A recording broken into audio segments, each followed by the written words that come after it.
కోరికలనే ఉంటాయి. కొందరు సంపద కావాలని కోరుకుంటారు, కొందరు ప్రేమను కావాలనుకుంటారు, కొందరు మిత్రుల్ని, అలానే ఇంకొందరు ఖ్యాతిని, ఇలాంటివి ఇంకా ఎన్నో. మనం వీటిని పొందడానికి ప్రయత్నిస్తుంటాం, కష్టపడుతూ ఉంటాం. కొంతకాలం తర్వాత దక్కించుకుంటాం కూడా. అలానే వీటిని దక్కించుకున్న కొంతకాలం తర్వాత వీటి మీద మనకు ఇష్టం పోతుంది, మన నుండి దూరం అయిపోతాయి లేదా దూరం చేయబడతాయి. అలా ఎందుకు జరుగుతుంది? అలా ఎందుకు జరుగుతుందంటే ఇదే మనుషుల బలహీనత. దేన్నైనా పొందిన తర్వాత మెల్లమెల్లగా వాళ్ళు దాని విలువని, మహత్యాన్ని మర్చిపోతారు. దానికోసం ప్రయత్నించడం మానుకుంటారు. ఇక ఇదే అన్నింటికన్నా పెద్ద సమస్య. ఎవరైనా ఒక వ్యక్తి డబ్బు సంపాదించాలనుకుంటే అందుకోసం ఎంతో కష్టపడతాడు, దాన్ని సంపాదిస్తాడు కూడా.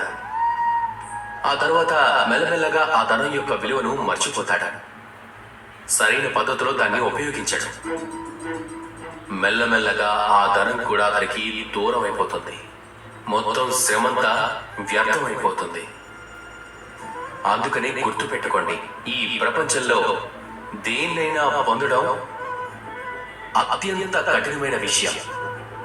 కానీ దానికన్నా కఠినమైన విషయం ఏమిటంటే దాన్ని మనతో పాటే ఉంచుకోగలగడం.